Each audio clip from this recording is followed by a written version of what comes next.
There is a lot of confusion around shadow work. What is it? And how do you know whether you are truly integrating your shadow? In today's episode, I will go deep into how and why every single person in this universe should practice shadow work, specifically in their intimate life.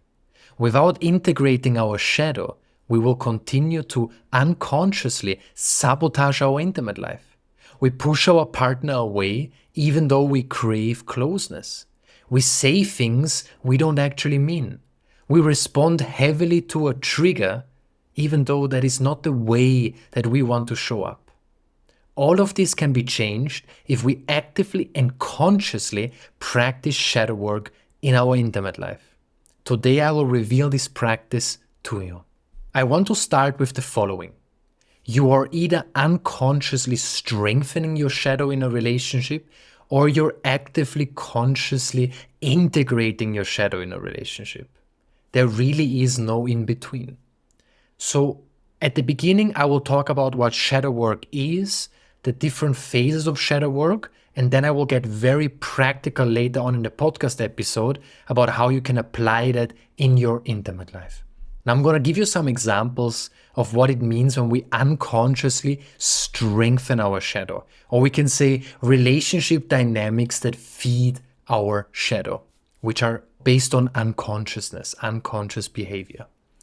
So for instance, if you struggle with being a pleaser, if you struggle with not being able to set boundaries, not being able to stand in your truth and to speak your truth freely out of fear of being abandoned, criticized, rejected, right? That's a whole other topic for another episode. I won't go too deep into that, why and how that shows up. But if, for instance, you in every relationship dynamic end up in this pleaser role and you are constantly pleasing, then that relationship dynamic is unconsciously strengthening your shadow, because your shadow is around being a pleaser, suppressing your anger, suppressing speaking your truth out of fear of being abandoned. And then resentment is growing towards the other person, which is all feeding the shadow. It can also go the other way, that you are the person who is with a pleaser and you're completely dominating the relationship. You are controlling, overly being controlling with the other person. You're lashing out onto them. Or it can be that you are the one who is controlling in a relationship, overly dominant, exerting control and dominance in the relationship. Or you could be the other person who is constantly playing the victim, who is a victim of an unhealthy relationship. Any relationship dynamics that are based on unconsciousness strengthen the shadow within us unconsciously. Whether we are the pleaser, whether we are the victim, whether we are the person who lashes out on the other person passive aggressively, whatever it is, all of that strengthens the shadow within us. That's going to be different for every single person, but the shadow is the same for every single person, at least the way it operates. How it expresses itself is different for every person. The opposite is actively integrating our shadow, meaning we choose to actively work on our shadow and no longer unconsciously feed such relationship dynamics. We go from unconscious to conscious. Now, we can have this idea that love is enough in a relationship, and the relationship will simply take care of itself. But this is not the case, because our shadows are so sneaky in how they recreate old familiar experiences of suffering, which the shadow can feed from. Love in itself or feeling a deep connection is simply not enough. We need to make this the highest priority. Otherwise, our wounds, our shadow will sabotage the potential for us to experience a true sanctuary, true sacred union in our relationship. Now, a relationship will not take care of itself. You have to take care of it. And you do that by working on your shadow, by making this one of your number one or one of the highest responsibilities in your relationship. Now, let me explain here a little bit about the dynamic. Why is the shadow trying to hinder us from experiencing? Why is the shadow sabotaging, right? And also you can replace shadow here with ego mind. There's so many definitions for this in the spiritual world, and that is totally fine. Important, if you are arguing about the correct definition, or if you have a specific system in your head which is like, no, that's not the shadow, that's the ego, that's this, that's that, that is the shadow as well. So understanding the shadow needs to happen at an embodied level. Conceptually being aware of it still means we are usually trapped in it, because someone can be intellectually aware that they have a shadow or a wound or an ego, but they're not able to shift anything. So this is really deep embodied spiritual work that happens. So my definition of the shadow is that which tries to stop us from evolving, which tries to stop us from going to the highest level of love, whether it's in a relationship, but also in our general life, because the shadow cannot feed from that. The shadow cannot feed from love. It cannot grow from deep safety, deep trust, the spirit of sacred union. It simply can't. It can only grow through dysfunctional relationship dynamics, pain, unsafety, some form of suffering. And your shadow will give everything to create this suffering in a relationship, no matter how strong the love and no matter how strong the connection is, simply because it can't feed from love, from true love at least. Not many of our illusionary perceptions about it. Now, the universe wants us to evolve in union, because through the mirror of a relationship, we are able to rapidly speed up our evolution ultimately, the evolution of our soul, of our consciousness, because all our wounds, everything is just exposed rapidly from moment to moment without delay. Now, when we realize ourselves, whether it's in a relationship or whether it's not in a relationship, we become an active threat to the human shadow. The shadow expresses itself on a collective level. It ultimately is one shadow, but it expresses itself on an individual level as well. But it's all ultimately one and the same thing. That's why I often say that the shadow has our collective tightly in its grip, and it expresses itself through every single one of us. And that is why we need to work on it, because when we realize ourselves, when we truly awaken, doesn't mean the shadow is gone, but it means the shadow we're no longer identified with it. It no longer has the same power over us that it once used to. We can consciously create from a place of love, without fear, without suffering, from a place of deep joy and spiritual freedom. And then we become a threat to the shadow, to the collective shadow, because we anchor in the highest frequency of love, of true healing. And the shadow will fight. It will try to sabotage your intimate life. And for some people, this will be incredibly strong. And this can easily get confused with our intuition. We get so identified with the momentum that our shadow creates that we believe, oh, it's our intuition. So for instance, you might ask yourself, why is this so painful? Why is this so difficult? Why are all my wounds exposed in a relationship? And this is usually how the shadow will hijack and trick us. And then we run away, or we say, that's my intuition telling me it's not the right relationship. But that's of course often not the case, because a deep and ancient spiritual teaching says, the closer you come to the truth, the more the shadow will attack you. This is expressed in my own words, which leads us here into the phases of shadow work. And I need to give a further understanding of this so I can actively explain how to practice it in a relationship. But the closer you come to the truth, the more you realize yourself, the more you awaken, the more the shadow will actually become activated, or will have a go at you, or will attack you, will try to trick you, because what you're doing is a threat to it. which leads us to the stages. So stage number 1, it's not shadow work, it's being completely unconscious. So ideally the shadow doesn't want you to know of its existence. It wants you to be entirely identified with it, so that you don't even know you've got a shadow. You believe that shutting down in a relationship, pushing your partner away, even though deep down you want closeness, that's you, that is actually you who wants that, which of course is not true. It's your shadow which wants that in order to feed from the pain, the drama, the suffering. This is the total unconsciousness state. It's ideal for the shadow. The shadow can do whatever it wants. We're fully identified with it. It feeds from us. Then it goes away for a little while, only to come back again. And this process keeps continuing and we're totally lost. But then, as we awaken, we enter the shadow work phase 1. The shadow work phase 1 essentially is when we become conceptually aware of the shadow, but we're still tightly in its grip. Self-sabotage, or we're sabotaging still our intimate life, but there is awareness around the fact that we're doing that.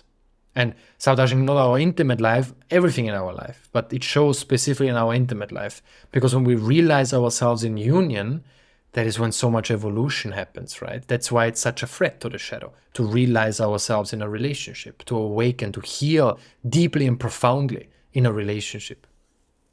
Now, phase 1 of the shadow work is when we're conceptually, intellectually aware. You're aware that there is something within you that is doing something, or that is hindering from you going deeper, from you opening your heart deeper, from you healing and becoming more free. Something that's limiting you, something that's almost pushing you into the other direction that your soul, that your heart actually wants to go towards. This leads us, as we continue then doing our work, it leads us to phase 2. Phase 2 is where we are trying hard, but we're still feeling like we're failing miserably. So we're no longer just consciously aware. We already had some breakthrough moments of where we realized ourselves as free from the shadow, at least for a brief moment. Some people experience this through ayahuasca, others through meditation, others through breath work. Whatever it is, a moment where we experienced ourselves, call it as love, as consciousness, it doesn't matter. But then the shadow comes back again, boom. So we have this moment of freedom, bam, and the shadow is back. It's a very small moment, but it's a crack. It's a crack that where the light floods in, where the love floods in, and it makes us realize, whoa, this is much stronger and has me much more in its grip than I would have ever thought. The way I'm living my reality is not at all actually in accordance to how I truthfully could experience this world and the reality I could truly experience and create.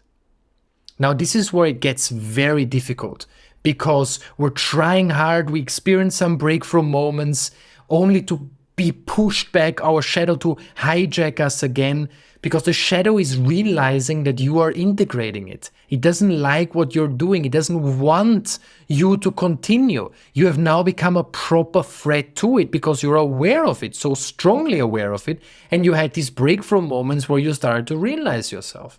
The shadow is realizing that you're losing power, or that it's losing power over you, and it starts to attack you as aggressively as possible. This is where a lot of people get serious, lose hope, lose trust in their journey, are riddled with self-doubt and negativity. But if you persist, if you continue to go deeper and face it 1,000,000 times per day or even more often, if it has to be, then you enter what I call phase 3 of shadow work. And this is where you start to get in control. So while the shadow is still there and still tries to trick you, it no longer has the same grip and power over you. You can very fairly quickly shift out of it. And you're human, we're all imperfect. But this is where relationships become a sanctuary of healing, safety, and trust, where everything starts to change and you can create the most beautiful and most abundant reality available to you in this life. Because the shadow is still there, but you're no longer so identified with it. It can no longer pull you left, right, up, down. You can now consciously create from your truth. Create a really abundant, beautiful reality in every possible way in your life. And the shadow will come here and there. It will speak to you. It will try to tell you you're unworthy or whatever. And there might even be moments or a few days where you feel more trapped in it and it's a bit difficult. But then boom, it's almost like in this phase 3, the sacred and the infinite intelligence of the universe, enough of it has entered your heart, your life, so that you are now almost like protected. There's a protective membrane around you. That's how I often like to describe it. So even though the shadow might come hard, there is this sense of simultaneously awareness of love, a deeper sense of peace, a deeper sense of all is well, that you are protected, that you are guided. That's how I personally experience it. There are also thresholds to this. So in phase 3, you can still fall a little bit back into it, but you can never lose that deeper state of consciousness or realization that you have acquired. Whereas in phase 2, you will be thrown from total unconsciousness back into consciousness. Total unconsciousness back into consciousness. In phase 3, it's not that I'm enlightened or that you are enlightened in phase 3 or totally free of all suffering, but you have reached a certain level of consciousness where you don't fall back, no matter how hard the shadow strikes. It's no longer that pendulum doesn't swing that strongly anymore. And of course it goes deeper. But at the end of the day, great if it goes deeper than phase 3, but phase 3 is already fucking amazing. Life is amazing. Life is overall incredibly beautiful. So it doesn't really matter whether you can go deeper, of course, and you will give your best to continue to go deeper. Now, getting to this phase 3 is not easy. It will require all your courage, all your strength, but it is possible. And the hardship makes it even sweeter. When you then experience yourself in that, it makes it even sweeter that you have gone through this hardship before. So now this leads us to what do we need to do in our intimate life to actively integrate our shadow and experience the sacredness and depth, I call it the spirit of sacred union that we truly want to experience. Now, number 1 is we need to start taking full responsibility for our shadow. There can be no part inside us that is still outsourcing that responsibility, that is still saying, because of this, my shadow got triggered. No, we just take full responsibility that this is our spiritual battle, our spiritual journey, and we need to work with our own shadow. No one can do this for us. Now, what this means is that we need to start giving everything to remain conscious, to not lose consciousness.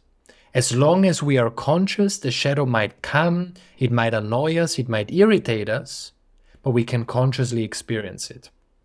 It's when it pulls us into unconsciousness where it feeds from us, where we unconsciously strengthen it. And by the way, when you hear this, don't be afraid of strengthening the shadow unconsciously. That in itself, that fear is created by the shadow.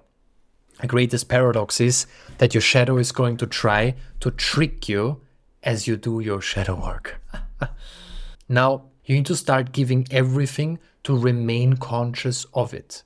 This doesn't mean that you become overly serious. So be mindful of that. Remaining conscious doesn't mean you become ultra serious now. I need to be conscious all the time. I need to be conscious all the time. That is also the shadow hijacking you as you do your shadow work. Remaining conscious means that you are not fully identified with it. That means there can be some humor or there's another sense of awareness that tells you that that is not you. So remaining conscious is the most important thing, but just remember that remaining conscious doesn't mean you become overly serious. It means that you just give your best to remain conscious so you don't fall into unconsciousness where your shadow hijacks you and you show up in ways that lead you away from that which you truly, truly want to create. Now also we need to work on a perspective shift when it comes to shadow work. We need to shift our perspective from, oh, the relationship is irritating me, why is this so difficult, why is this so painful, which is what the shadow loves to say. we can reframe this to two. It is a blessing when our partner exposes things within us, or when the relationship container exposes things within us. It is a blessing when our shadow gets exposed in a relationship. This means there's an opportunity for growth. And I want you to hunt down these opportunities. Every single time the relationship irritates you, pushes you into unconsciousness, bam, that is where your work lies. If you put your whole focus on that, you're going to spiritually accelerate like never before. So many of us bypass that, and we are all in the love and light, love and light. No, it's in the darkness. It's in the ugly of that. That is where true spiritual awakening happens. Now, also something you can do when your shadow starts to hijack you, your body shuts down because it's hijacked by your shadow, and you start to show up in ways you don't want to show up. You can take a deep breath into your heart, and you can connect with your true desire. You can ask yourself the question, what is it that I truly want to create? And this is the most important thing. This is what we call a pattern interrupt. A pattern interrupt can be taking a deep breath, focusing on a long exhale, but that's usually not strong enough. Otherwise, we all would be enlightened already. Just take a deep breath, because the momentum of the shadow is so strong and so powerful. So before you shut down, before you say something, before you show up in a way in your intimate life you don't want to show up, you need to create a pattern interrupt, and you need to find what works best for you. So, for instance, upright posture, deep breath. That is one way how we can create a pattern interrupt, because we remain conscious. Our breath, being aware of our breath, connects us with our true nature. It can also be feeling, like I mentioned, into our heart and asking ourselves, what is it that I truly want to create? Becoming aware of that, feeling it in your heart, and then consciously choosing to create that. This is what then means the shadow is burning, because you're going the other way of where it wants you to go. You're not doing what it wants you to do in order to feed from you. You're consciously choosing to create a different reality. The reality you are meant, you're anchoring the highest frequency of love and consciousness. So these are all ways. Then you can do embodiment practices. You can do shaking. You can listen to music and just dance like a fucking maniac. Whatever it is that works for you. Now, I teach so many embodiment practices in my programs, in my workshops, but it will become an many hour long episode if I go into every single one of them. But you can find it at lorinkren.com/trainings or by clicking on the show notes.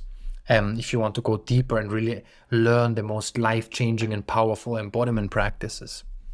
Now, also a really powerful way to work with our shadow is, so find whatever way you can do a pattern interrupt. This can also be bringing your awareness to your feet, feeling the earth, grounding, anything that works that interrupts the pattern, because that's when you start to connect with what you truly want to create, and then you choose a different reality. And that is where everything starts to change. The more you do that, the more you integrate your shadow, the more you experience safety, deep intimacy, the love in a relationship you truly desire, the more you naturally integrate your shadow. Also very important, when our shadow is burning and we're basically choosing to create a different reality, the shadow will not allow us to do that without fighting, without pushing hard and getting very, very aggressive, getting very volatile. So it's very important that when your shadow is burning, as you are creating the vision and truth in your heart, that you know, as you are creating what you truly want to create, that this burning of the shadow, which naturally occurs, rather than allowing yourself to feel the sorrow and identifying with how painful it is, because that's also what the shadow wants you to do, right? My shadow work, I'm such a victim, this is so painful. Of course it is, but don't get identified with that. You can cultivate a sense of gratitude, a sense of openness, a receptivity. Wow, my shadow is burning right now. Let me be open to that. Let me even say, wow, thank you. Thank you for that. Painful, but awakening and enlightening experience. So practicing to allow your shadow to burn with as little resistance as possible and as little identification with whatever the shadow comes up with in that moment. And also becoming aware of, is that truly me? And with time, the deeper you go, you notice that it is of course not you. That while it is challenging, it gives you immense spiritual freedom. Your shadow is burning, it's painful, but only temporarily. If you don't identify too much with it and you can allow that to happen, that's the path of spiritual warriorship. That is what it means to spiritual warrior, as you surrender into it. Which leads us to essentially the most important thing. Pattern interrupt, ultra important, and all the other things I mentioned. But at the end of the day, there's only one medicine to truly integrate your shadow at the deepest level, and that is surrender. Surrender means acceptance, or acceptance is an attribute of the virtue and depth of truly surrendering. Surrender is not passive. Surrender does not mean you give up. What surrender means is that you surrender into the burning of your shadow. It screams and you surrender into it. You don't follow it. One of the greatest skills one can ever learn to spiritually free themselves and truly awaken. So what are specific things that you can do in your intimate life when your shadow gets triggered? Own to your partner when you have gotten lost in your shadow. Come to them and express to them, hey, I was coming from my shadow. What I said and how I showed up was not how I truly wanted to show up. And then explain to them what you truly want to create and own it fully. This creates so much safety and so much consciousness around this. This also leads to an essential burning of the shadow as you are doing that. Also, speak vulnerably about when your shadow is triggered. Bring it out into the open. Don't hide it. Speak vulnerably. Say, right now my shadow is triggered. And what the negative state I'm experiencing has nothing to do with you. It's just that my shadow is triggered right now. Observe what your shadow does, where it wants to go, but don't follow it. Observe it, but don't get taken by the storm. Remain conscious. I just want to emphasize here also the point, don't get too serious, because this will also have a negative impact on your relationship life. Don't get too identified as being a shadow worker. That is the biggest illusion of it all. Bring some humor in. Don't take your journey too seriously. Relax into it. Accept exactly where you are right now. As you practice acceptance, you integrate the shadow. Every resistance unconsciously strengthens the shadow. This was kind of a crash course into shadow work and what's most important to do.